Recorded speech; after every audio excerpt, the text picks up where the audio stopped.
पवित्र अक्षय तृतीय बालेश्वर जिला तृतीय श्रीक्षेत्र नीलगिरी रे तीन ठाकुरंकर रथ निर्माण कार्य अनुकूल होईछि।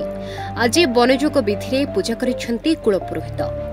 सकाळे तीन ठाकुरंकर नीति पूजा आरंभ होइतिला। एहा परे आज्ञामाळ नै मदन मोहन भूदेवी श्रीदेवी रामकृष्ण पंचु पांडव मंदिररू बाहरी रथदाण्डरे रीतिनीति पूजार्चना होई होमयज्ञ अनुष्ठित होइतिला।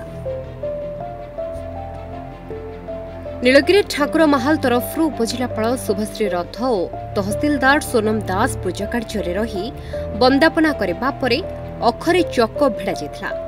आज भली दिन में बहु भक्तों समागम होता बेले अनुरूप भाव महिला रथ पर रघुनाथ जीव मठ तरफ रथ अनुकूल आरंभ होइछि।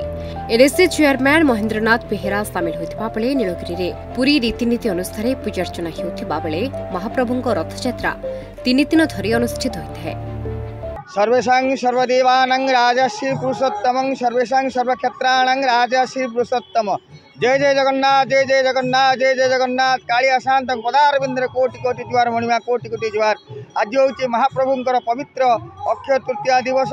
यही दिन महाप्रभुंकर रथर कार्य जो आरंभ आज पाखु होता है। श्रीपंचमी दिन महाप्रभुंकर रथ काट अनुकूल हुए एवं श्रीराम नवमी दिन महाप्रभु चिरट हुए एवं आज रथर कार्य आरंभ है। आज महाप्रभुंकर जी होती चलती प्रतिमा मदन मोहन एवं श्री बलभद्र जी चलती प्रतिमा होती रामकृष्ण एवं भूदेवी श्रीदेवी सहित से जो पंच विग्रह आसती आसी रथखला उपस्थित होगापर रथ कार्य आरंभ हुए एवं आज महाप्रभु चंदन यात्रा 42 दिनिया चंदन यात्रा आज पाखु महाप्रभु आरंभ एवं चंदन लगी बेश आज पाखु आरंभ।